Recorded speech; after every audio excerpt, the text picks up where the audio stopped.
Amerika Serikat, tapi siapa tahu nanti jodohnya adalah ke London, ke Paris gitu ya, atau mungkin kebalikan gitu, yang iseng-iseng nih niatnya tadinya pengennya ke Tokyo gitu, terus iseng ikut ini ternyata memang jodohnya ternyata mungkin nanti ke California, ke New York, ke Amerika gitu ya. Nah, hal yang paling awal adalah kita harus tahu bahwa yang namanya mencari beasiswa, melanjutkan studi di luar negeri itu bukan hanya sekedar perjalanan akademis, teman-teman.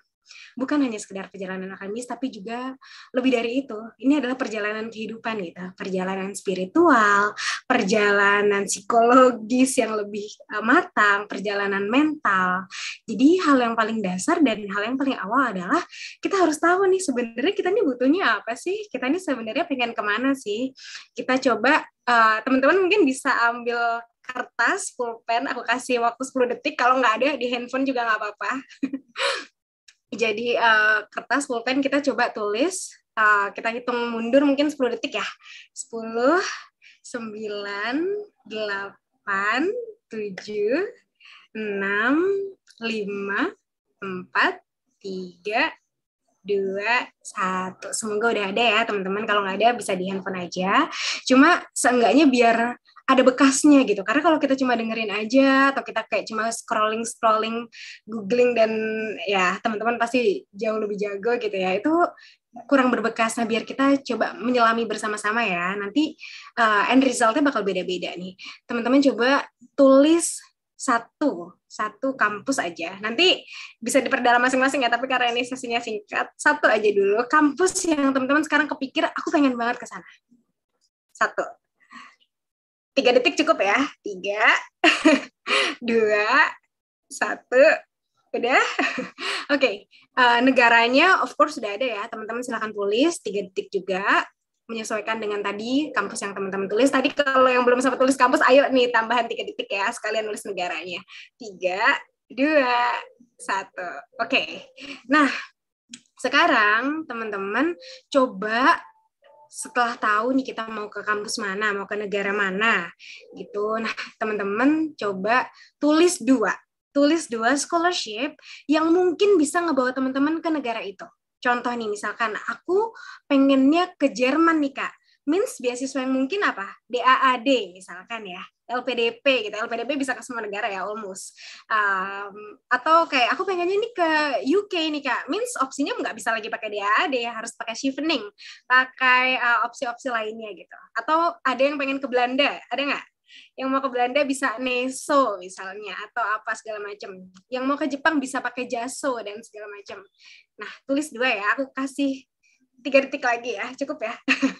3, 2, 1. Nah, nih sekarang kita udah punya kita udah buka websitenya Garuda Indonesia nih. Kita udah tahu kita mau cari tiket ini dari Jakarta menuju kemana. Udah tahu ya, ada yang ke Stockholm, ada yang ke New York, ada yang kemana-mana ya. Jadi kita tadi udah tahu negaranya mau kemana. Nah, ada yang masih belum dapat, teman-teman? Udah lah ya. Wah, ini banyak banget nih. Ada MaxT, LPDP. Terus kampusnya juga banyak, ada yang mau ke Seoul, ada yang mau ke mana nih? Oh, ada yang mau ke Cambridge. Keren banget. Oke. Nah, tadi first thing first kita sudah decide-nya sebenarnya kita mau kemana. Nanti teman-teman brainstorming lebih dalam lagi. Sesi ini kita kayak brainstorming awal aja. Kita udah decide mau kemana dan kita coba untuk cari strong why. Nah, di sini ini adalah mungkin strong why-ku ya. Nanti aku mau cerita juga strong why-ku yang lebih detail lagi. Tapi teman-teman coba cari strong why-nya teman-teman. Jadi kayak aku ke Amerika nggak cuma karena aku pengen, oh Amerika ini keren gitu, oh Amerika ini apa. No. Apa ya, kita tuh mesti paham bahwa sebetulnya melanjutkan studi tadi ya bukan hanya sekedar perjalanan akademis gitu, tapi juga lebih dari itu gitu ya, perjalanan kehidupan, perjalanan spiritualitas, perjalanan mental gitu. Dan kita harus tahu kenapa sih sebenarnya kita mau ke sana. Kenapa kita harus ke sana? Kenapa kita harus pergi-pergi menempuh ribuan miles gitu ya untuk bisa meninggalkan keluarga dan melanjutkan studi di sana. Pasti bukan karena kita pengen feeds Instagram kita jadi ini kan, jadi bisa posting macam-macam, atau kita kayak simply as pengen taruh di CV nanti pada saat balik ke Indonesia kita lulusan dari mana. Pasti lebih dari itu. Nah, coba teman-teman cari strong why-nya dulu. karena ini episodenya US, aku pengen kasih tahu kenapa kok kemarin aku pengen ke US gitu. Jadi hal yang paling dasar adalah teman-teman, aku kemarin adalah penerima beasiswa LPDP dengan skema tugas belajar negara. Jadi aku kerja di Kementerian Keuangan sebagai seorang auditor, sebagai seorang pengawas keuangan gitu ya. Nah, dan kemarin itu aku tugas belajar gitu ya. Jadi dikirim oleh Kementerian Keuangan, dikirim oleh negara untuk bisa melaksanakan studi untuk program tertentu yang memang sudah di shortlist gitu ya, apa program-programnya yang memang dibutuhkan gitu oleh negara, yang memang dibutuhkan oleh Kementerian Keuangan gitu pada saat itu untuk bisa dipelajari oleh delegasinya, oleh apa pegawai yang ditunjuk tugas belajarnya. Dan kenapa kok ke US? Kemarin aku strong way-ku ini sebagai contoh yang nanti teman-teman bisa tulis satu kalimat strong way-nya teman-teman. Ini aku cuma mau kasih tahu pemantik aja kayak kenapa aku kesana gitu. Jadi waktu itu Kementerian Keuangan butuh expert dalam hal risk management yang mana belum ada di tempat kami ya, di Ministry of Finance belum ada gitu. Orang yang kemudian ngambil studi magister dalam hal manajemen keuangan. Padahal penting banget bagi kita untuk bisa memetakan risiko-risiko keuangan dalam tataran nasional. Kalau misalkan inflasi naik 1% misalnya ya, berpengaruh berapa miliar gitu ke pembayaran hutang kita, misalkan kayak gitu. Atau mungkin simply as kalau misalkan USD terhadap rupiah itu menguat atau melemah, maka dampaknya apa gitu, maka resultnya itu apa gitu di struktur keuangan nasional kita gitu. Nah itu penting banget. Maka strong way-ku adalah aku pengen cari kampus, aku pengen cari program yang bisa apa ya advance dalam hal itu dan juga bisa ngasih aku bekal untuk bisa nanti pulang ngabdi dan kasih expertise yang bisa dibutuhkan itu mungkin strong way-ku.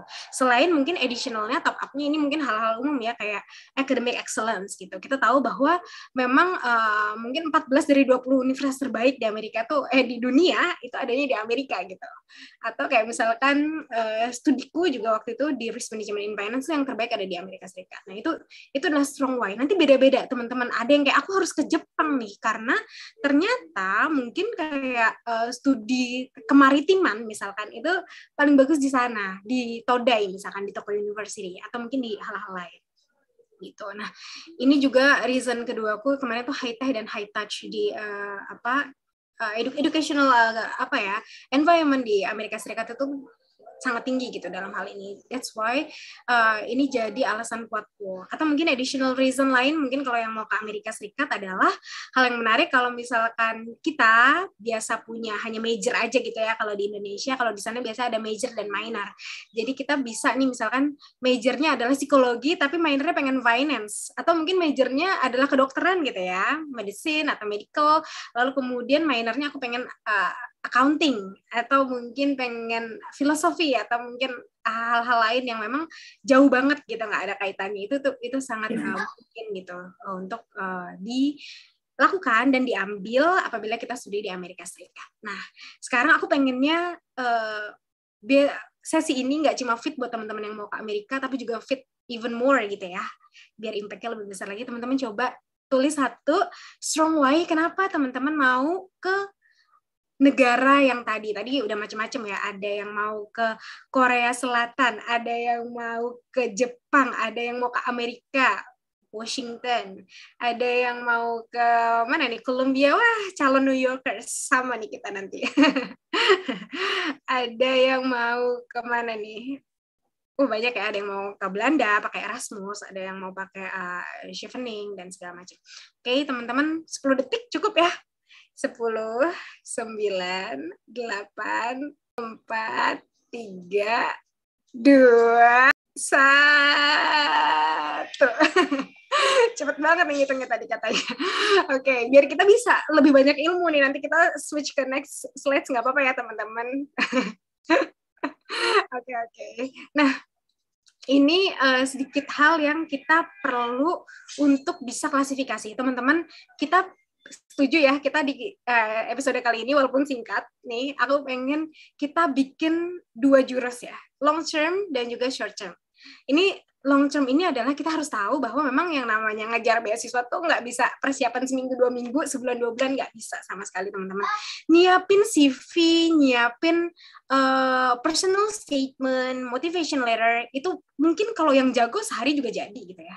Tapi yang namanya ngejar beasiswa ke luar negeri itu bukan cuma soal personal statement, bukan cuma soal ijazah udah selesai satu, bukan cuma hal-hal yang sifatnya administratif seperti itu. Bagaimana sebetulnya apa yang kita tampilkan di CV pandemi introvert banget ini. How come? Aku nggak, aku bukan orang yang kayak gitu deh Kak. Aku kayaknya hal-hal yang kayak gitu aku nggak senang deh. Nggak apa-apa teman-teman nggak senang, tapi setidaknya kalau teman-teman suka, ikuti lebih dari satu dan kalau bisa ada di pucuk pimpinan. Ketua departemen, ketua BEM-nya, ketua divisi gitu. Kalau bisa itu. Nanti kenapa kok harus kayak gitu? Karena yang dilihat itu bukan cuma punya jabatan nih di sini, enggak bukan itu, tapi ternyata dari dia punya pengalaman memegang tim, memegang divisi. Oh, ternyata dia selain bisa memanage waktu dengan baik selama studi, dia mempunyai kemampuan untuk memanage orang loh, kayak gitu-gitu lah. Hal-hal yang indirectly itu cukup banyak gitu. Nah, seandainya teman-teman, aku kayaknya bidangnya bukan itu deh Kak, aku pengennya nulis aja, nggak apa-apa. Fokus di kepenulisan, tapi setidaknya ikut 1 kali aja dalam 4 tahun studi S1 atau 3,5 tahun studi S1, ikut 1 kali aja.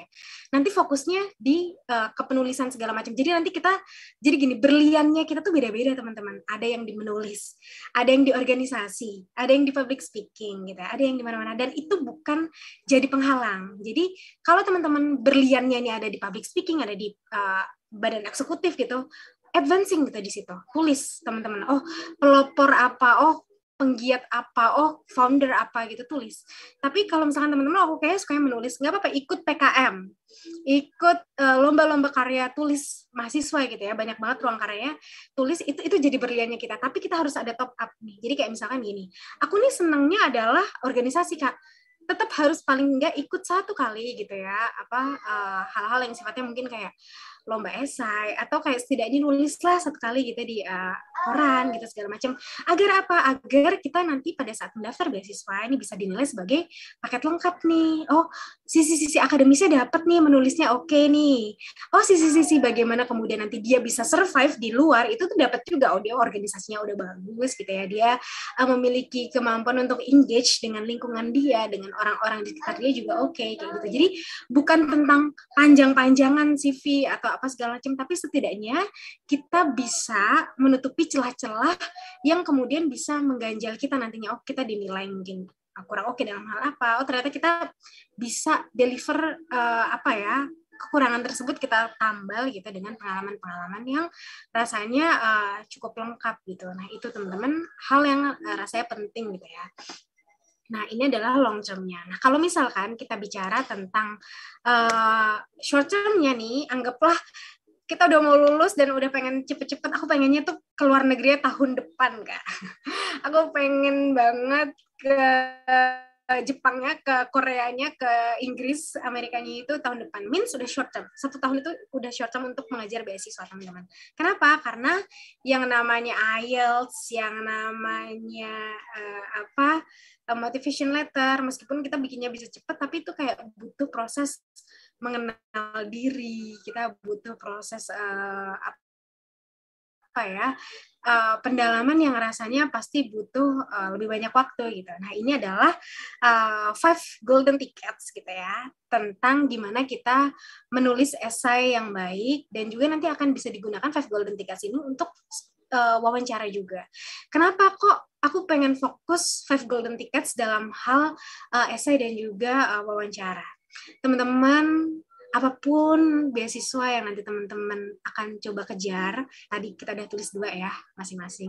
Apapun negara yang mau kita tuju, manapun gitu ya, kampus yang mau kita tuju, itu sudah pasti gitu ya, kalau kita pakai skema beasiswa, itu 95% itu pasti ada persyaratan menulis esai.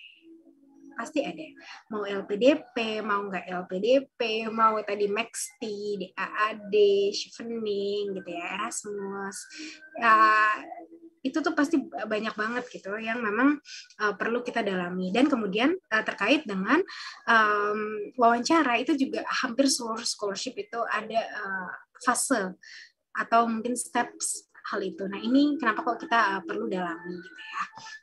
Nah ini adalah hacks pertama. Karena aku LPDP, jadi aku ambil kasih contoh LPDP ya. Jadi hal yang paling pertama first ticket ini adalah understanding the requirements. Terkadang kita ini udah nganggap requirements ini kayak cuma general requirements, padahal enggak banget.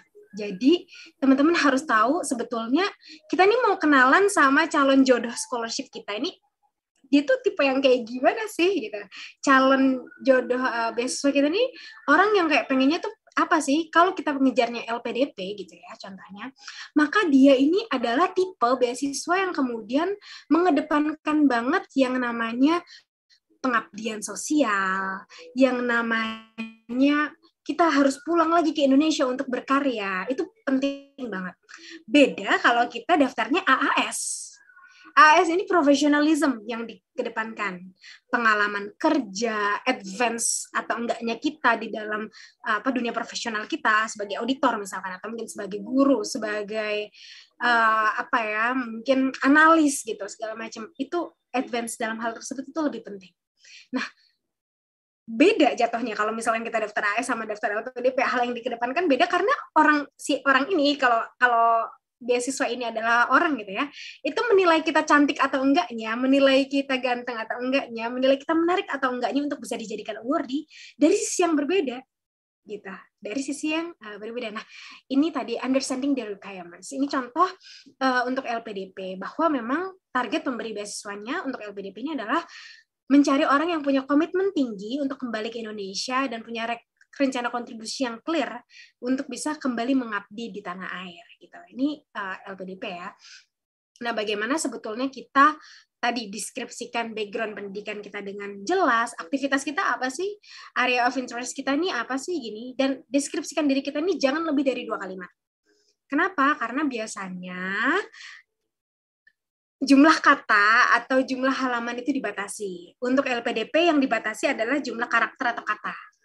Untuk beasiswa lain bisa jadi halaman, bisa jadi apa. Nah itu biar kita nanti bisa ngejual tanda kutip diri kita yang pasti banyak banget bagus-bagusnya ya, itu di sesi lain. Nah jadi kalau bisa kita jangan terlalu banyak deskripsikan dalam hal yang opening seperti ini gitu. Lalu kemudian kalau untuk LPDP kita kasih tahu nih sebetulnya key problemnya ini apa sih sebenarnya, masalah urgent-nya ini apa sih, kenapa kok kita harus ngambil studi A, di kota B gitu. Ada hal yang menarik teman-teman.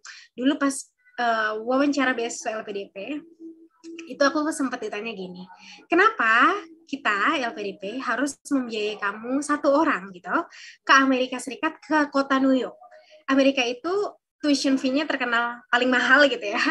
Lalu kemudian kota New York apalagi itu di antara kota-kota di Amerika Serikat itu terkenal yang paling mahal juga. Untuk membiayai 1 orang ke Amerika Serikat, ke kota New York, living cost-nya dan segala macam, itu bisa membiayai beberapa orang di negara lain. Gitu. Kenapa kita harus biayai kamu? Nah itu jujur waktu itu pas ditanya kayak gitu agak deg juga gitu ya. Oh iya ya. Nah, itu kita harus udah tahu nih teman-teman. Kenapa kok kita worth it? Kenapa kok kita segitu pentingnya untuk bisa ambil itu? Kenapa kok LPDP harus milih kita over orang lain gitu? Over the other candidates gitu. Nah, itu hal yang penting. Nah, kita harus tahu kenapa, ada masalah apa nih, atau mungkin hal apa nih, ada PR apa yang perlu kita selesaikan, yang kemudian PR itu bisa kita selesaikan kalau kita ambil jurusan itu, kalau kita ambil di negara itu. Itu harus kuat. Kenapa? Karena kalau enggak, kalau kita so-so aja, teman-teman kita yang lain gitu ya, teman-teman kita yang calon awardee lain, itu mungkin sama gitu. So what's the difference? Jadi apa bedanya kita sama mereka? Nah ini kita harus kuatkan strong way kita di sini. Nah bagaimana sebetulnya kita juga cari hal-hal yang tadi relevan, reliable, nunjukin step yang terukur dan jelas. Kak, ini aku udah sering lihat di YouTube, tunjukin step yang jelas. Aku udah sering lihat di Google. Oke, harus clear, terstruktur. Tapi realnya kayak apa nih Kak? Ini generasi Z banget ya, generasi millennials ke bawah tuh Real kayak apa ya? Realnya teman-teman, nanti pada saat ditanya 5 tahun lagi kamu jadi apa segala macam, jangan cuma kasih satu jawaban umum, tapi terstruktur. Kayak misalkan aku kasih tahu ini kan tahun 2021 akhir gitu ya. Anggaplah kita nanti pas wawancara besok 2022 gitu ya. Nah, ya, saya melihat diri saya di tahun 2024 selepas saya kembali dari Oxford University misalkan, saya akan mengabdi sebagai analis kebijakan di mana. Dan ini akan saya terus perdalam hingga nanti di tahun 2026 saya akan itu, dan nanti saya percaya di tahun 2028 jika saya terus konsisten saya akan mampu mengemban tugas sebagai ini sehingga saya memiliki impact yang lebih, misalkan kayak gitu ya. Itu apa ya, hal yang rasanya mahal gitu. Rasanya kalau misalkan teman-teman bisa lakukan itu, teman-teman mungkin udah 2 atau 10% tertinggi lah gitu ya dibandingkan calon kandidat lainnya. Itu ilmu mahal yang teman-teman mungkin perlu untuk ingat, dan nanti insya Allah bisa jadi bekal gitu ya pada saat daftar very first tickets. Dan aku pengen cepet aja, kayaknya udah agak lama ini ya. Mudah-mudahan nggak bosan ya 40 menit ngomongnya. Nah, oke, lanjut. This is the second tickets. Bagaimana kita coba untuk kasih hal-hal yang powerful. Teman-teman nih, all words are equal, but some words are more equal than others. Kayak misalkan, aku ini, I'm very interested ke hal apa misalkan ya. Beda sama kalau I'm incredibly interested. Tahu nggak satu kata yang berganti tadi? Very dan incredibly. Kita pakai kata very dan pakai kata incredibly itu sebetulnya sama kan artinya. Apa gitu bedanya? What's the point? Tapi ini lebih powerful gitu. Jadi kayak kita coba cari tatanan-tatanan kata yang bisa memperkuat gitu karakter kita, yang bisa memperkuat visibility kita, kemungkinan kita untuk bisa dilihat lebih gitu dibandingkan calon-calon kandidat penerima beasiswa yang lain. Ini penting. Nanti teman-teman bisa coba cari-cari persuasive phrases dan juga sentences yang bisa teman-teman pakai. Lalu kemudian convincing. Bagaimana sih sebetulnya kita nih ngomong tuh jangan cuma cuap-cuap aja gitu ya. Tapi juga bagaimana sebetulnya apa yang kita sampaikan itu sound reasoning dan juga punya solid evidence. Karena yang dapat beasiswa ini bukan mereka yang public speaking-nya paling bagus, bukan. Yang dapat beasiswa ini bukan mereka yang paling jago MC, jago ngomong, bukan teman-teman. Tapi convincing. Apa yang mereka sampaikan itu convincing. Logical, menggunakan basic-basic yang jelas, stating facts, giving logical reasons, using clear examples. Nah, ini menjadi satu hal yang mahal gitu. Ini jadi satu hal yang penting gitu. How we can convince. Ini bukan hanya tentang bagaimana sebetulnya kita bisa bisa kita implementasikan gitu. Jadi bukan tentang kayak aku nih nggak jago ngomong, that's okay. Kamu nggak jago ngomong nggak apa-apa, tapi kamu harus ngomong dengan convince yang kuat gitu. Maksudnya kamu bisa convincing dengan gitu. Itu oke. Beda loh orang yang bicara tentang banyak sekali warga negara Indonesia yang saat ini terkena COVID, misalkan gitu. Dibandingkan dengan 1.340.000 nih sekian jiwa sampai dengan tanggal sekian di Indonesia telah gitu, beda ya.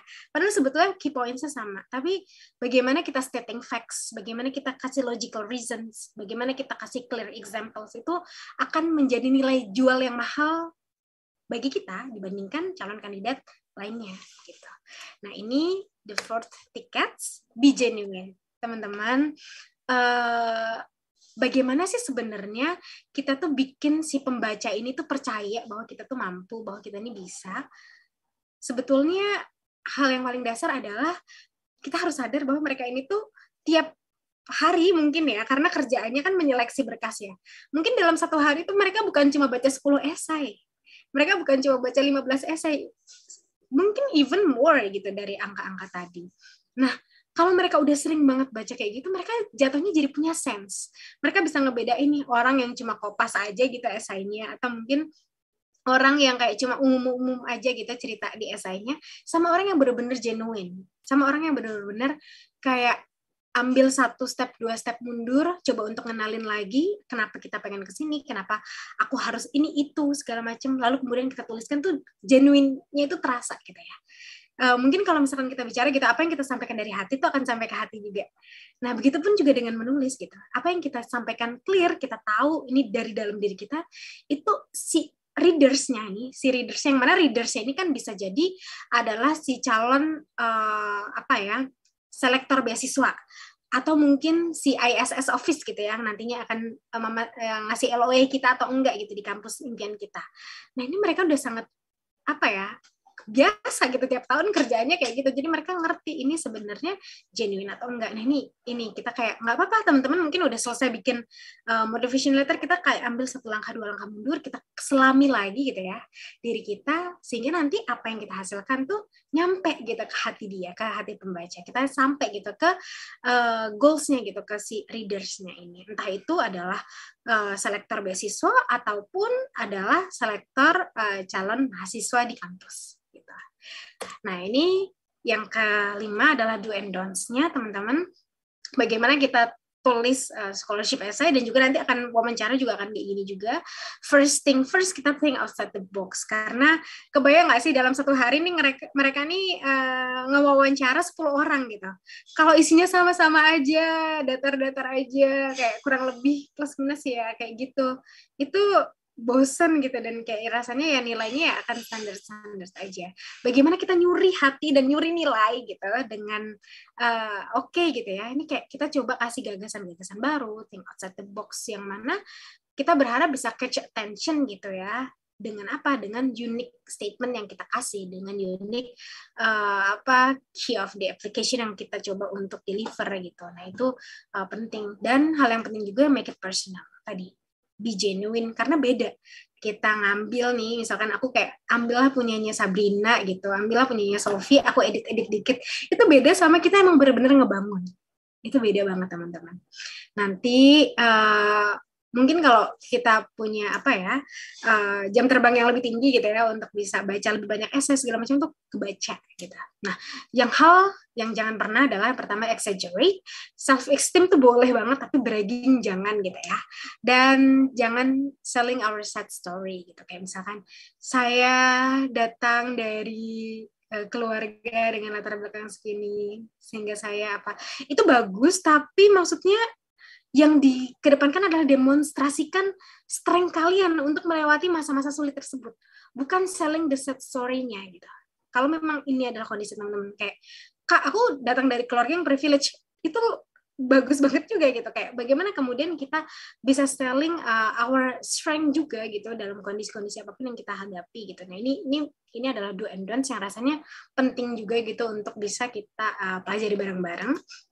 Dan oke, ini terakhir teman-teman, nanti kita discuss lagi di sesi tanya jawab Q&A, tapi sebelumnya nanti kalau teman-teman mau discuss lebih lanjut, monggo banget reach me out gitu, jangan ragu, bisa lewat Instagram, LinkedIn, atau mungkin kirim email gitu ya. Coba kayak, Kak, ini motivation letter aku kira-kira gimana ya, dan segala macam, feel free di Instagramnya @gresica.bunga, atau LinkedIn di Gresica Bunga Silvana, atau mungkin di email data.gresicabunga@gmail.com. Terima kasih banyak teman-teman, aku izin kembaliin ke Natasha ya, as moderator. Thank you so much.